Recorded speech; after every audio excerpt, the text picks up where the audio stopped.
pas l'amour. Est-ce que la numérologie peut nous aider? J'avais une de mes amies coach qui suivait une cliente qui désespérait de ne pas trouver l'amour. Consciemment, elle se sentait prête à avancer vers l'amour après 2 ans de célibat. Elle était volontaire. Elle allait à des cercles, des réunions. Elle allait dans des bars avec ses amis. Elle sortait dans des soirées. Mais son petit cœur restait désespérément seul. Et mon amie coach était certaine qu'il y avait une croyance inconsciente à l'œuvre qui l'empêchait de réussir à trouver l'amour. Cette cliente devenait au fil des mois de plus en plus angoissée et stressée. Alors, mon ami coach a décidé de me l'envoyer à moi pour une séance en numérologie. J'ai donc fait son étude numérologique à partir de sa date de naissance. Le premier objectif était de voir dans le temps quels étaient les moments les plus favorables pour qu'elle rencontre. Cette personne m'a même dit « Peut-être que vous allez aussi réussir à comprendre ce qui me bloque. » Alors, je lui ai fait sa numérologie. Et ici, j'ai trouvé 21. Je lui ai alors dit « Le type d'homme que vous cherchez et doit être 21.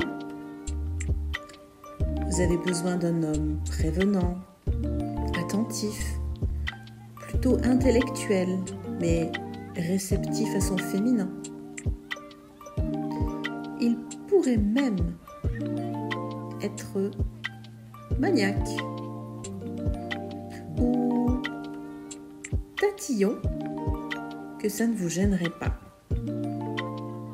Et en effet, cette dame m'a dit « Oui, c'est ça, mon ancien mari, c'est lui qui tenait la maison. » En effet, il y a eu un homme dans sa vie. Pendant 15 ans d'amour fou, de joie et de bonheur, me confie-t-elle. Mais il y a 2 ans, la relation s'est terminée. Est-il mort, lui ai-je demandé. Non, il n'est pas mort, m'a-t-elle dit. Pourtant, je ressentais quelque chose de cet ordre-là. Je lui ai alors confié que dans le 21, il y avait une quête d'absolu et que derrière ça, peut-être souhaitait-elle avoir un amour unique dans sa vie, un seul amour. La dame fut surprise et elle a reconnecté avec cette quête d'absolu.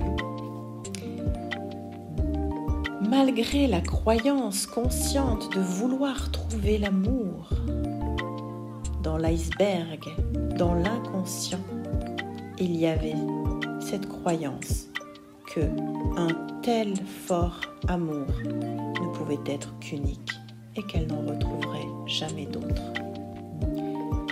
À côté de ce 21, il y avait un 10, sa jeune fille intérieure.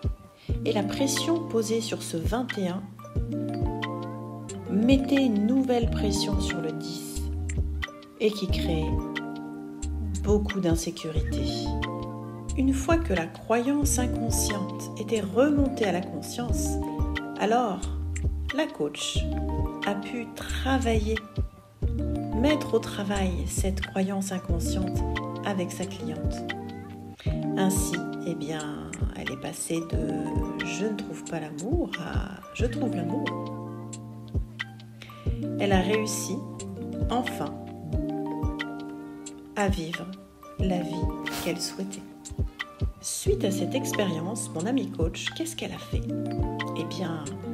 Elle a souhaité apprendre, elle aussi, à décoder des dates de naissance en apprenant la numérologie consciente. Un outil au service de son expertise de coach. Une super formation enthousiasmante. Toi aussi, si tu le désires, si tu désires avoir cette baguette magique de la numérologie pour débloquer les situations épineuses, contacte-moi et je t'enverrai le lien pour t'abonner et rejoindre la formation.